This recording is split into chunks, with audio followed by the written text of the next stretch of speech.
I'm going to spend $50 billion to create 51% of the mining capacity in the world, and I'm going to steal all the Bitcoin in the world and take down the Western financial system.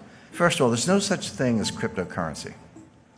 There are 1,000 cryptocurrencies. In other words, you cannot speak generically about cryptocurrencies. Jim Rickards hates cryptocurrencies. That's not true. I really, really dislike Bitcoin, and I'll tell you why. But there are cryptocurrencies out there that I think are very interesting and worth your consideration. I'm for it. I'm against it. Cryptocurrency means nothing. You have to talk about the specific currency. And I'm showing Bitcoin, Litecoin, Monero, and Ether.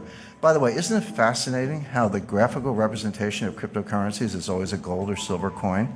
Bitcoin's gold and Litecoin's silver, Monero's both, and Ether is gold. I mean, what are they trying to say? I think that psychologically what they're saying is, well, this is nothing, but if we pretend it's a gold coin, then someone will buy it. But I just find this a little bit of an aside.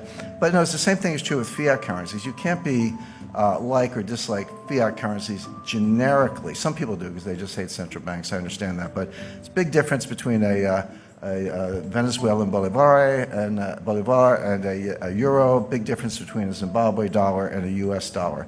So in other words, don't talk to me about cryptocurrencies. Tell me what specific one you want to talk about, and that's a more interesting conversation. I think it's really important because this field is so muddied. The conversation is so muddied.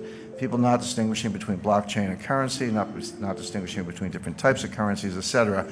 I think we need to step back, take a deep breath, and be rigorous in our analysis and think about what we're actually talking about. There's no such thing as a blockchain.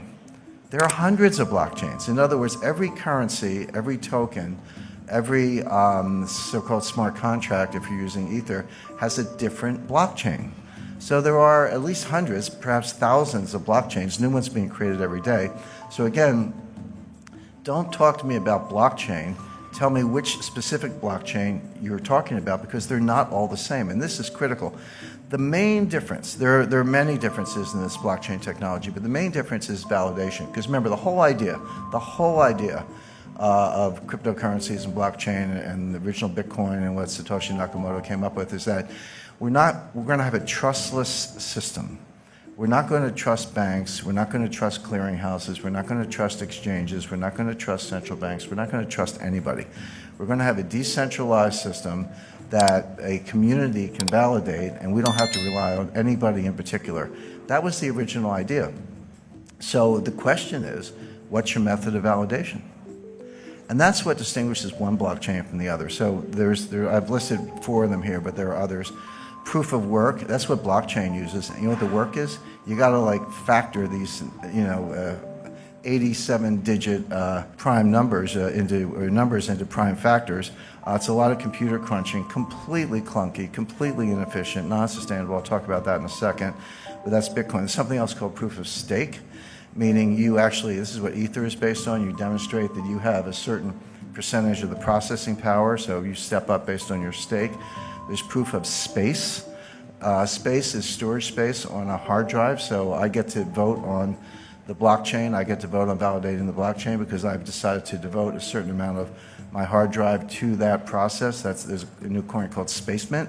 And then there's the Byzantine Agreement, or Byzantine Agreement. There's a version of that called the Federated Byzantine Agreement, which I personally think is the best, much more robust to some of the problems we're talking about, and there are others. But the point is, don't talk about blockchain. Say, okay, what's your governance model? What's your validation model, et cetera? And then ask yourself, is that sustainable? Is that robust? Will that resist an attack?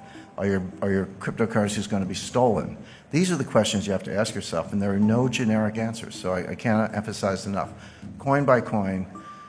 I hate to use the word coin, whatever, token by token, blockchain by blockchain. Be rigorous and ask yourself what's sustainable. Now, Bitcoin, Ripple, and Ether, and some of these other cryptocurrencies, not all of them, but the best known are going to fail. When I say fail, they're going to, Bitcoin might have a $200 value as a token for criminals. I think criminals and terrorists might find a use case at about $200 per Bitcoin, but they're basically not going to be anywhere near where they are today. Why do I say that? I don't want to make a claim without backing it up. The first point is they're non-scalable. Transaction times are slow.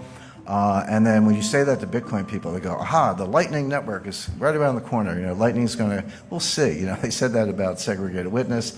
They said that about some of these other solutions. They don't seem to get community support. They keep forking the Bitcoin, meaning one day you wake up and there's 2 blockchains instead of 1, or whatever happened to that whole idea that we weren't going to have inflation and we weren't going to pull new cryptos out of thin air.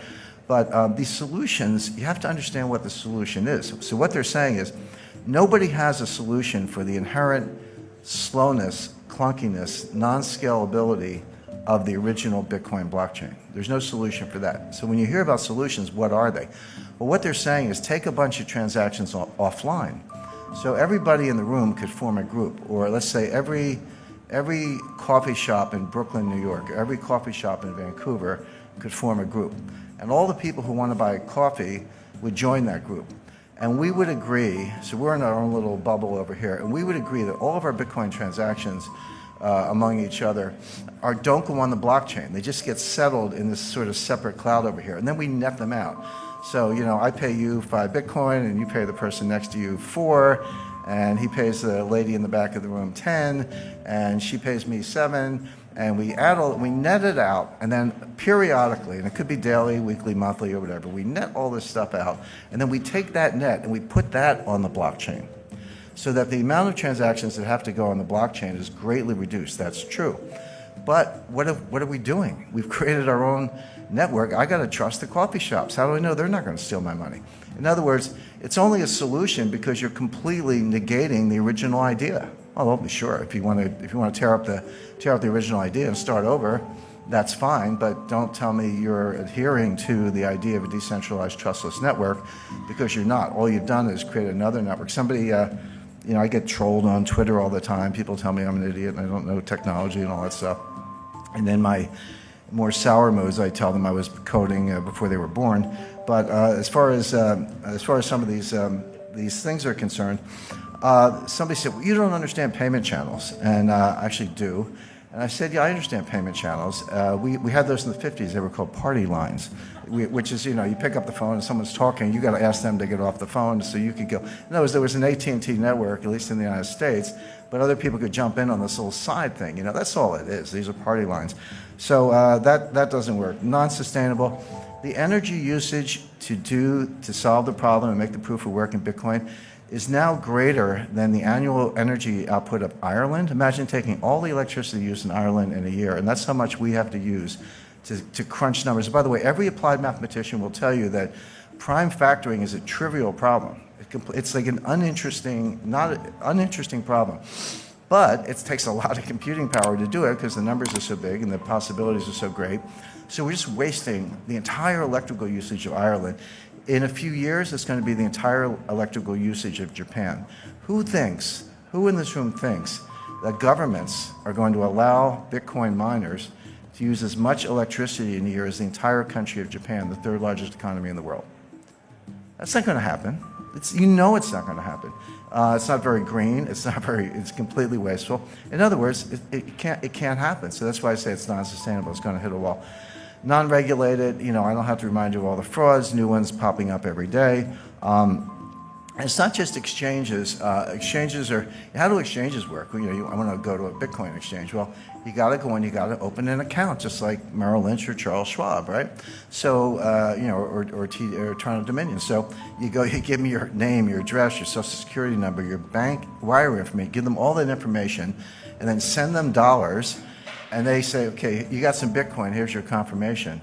Really? How do I know you didn't just take my dollars and send me a phony baloney confirmation? How do I know you're not, you know, a Ponzi? You're using new money to pay off the old money.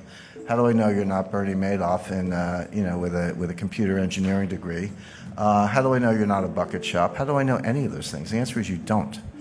So good luck with that. Not to mention Bitcoin whales. They estimate there are 1,000 people who control 40% of the Bitcoin. Now you got millennials buying, you know, 1/100th of a Bitcoin for, you know, $10 or whatever the math is. $100. But you got these, I call them the whales, these 1,000 people who have 40% of all the Bitcoin. You don't think they have a big vested interest in keeping the price up? And you don't think they wash trade, do wash sales? So A sells to B for 10,000, B sells back for 11,000, A sells back for 12,000, B sells back for 13,000. This is called painting the tape. It's the oldest trick in the book. And there's no profit and loss because we're selling the same Bitcoin back and forth. But what we are doing is creating a ticker that gets the millennials, I shouldn't pick up millennials, the 3 millennial children, but gets people all over the world, maybe a garage mechanic in South Korea took out a home equity loan or hawked his inventory, put his entire life savings into Bitcoin and has now been wiped out and is desperate and suicidal. That's what's going on. It's basically rich people stealing from the poor, not a good business model.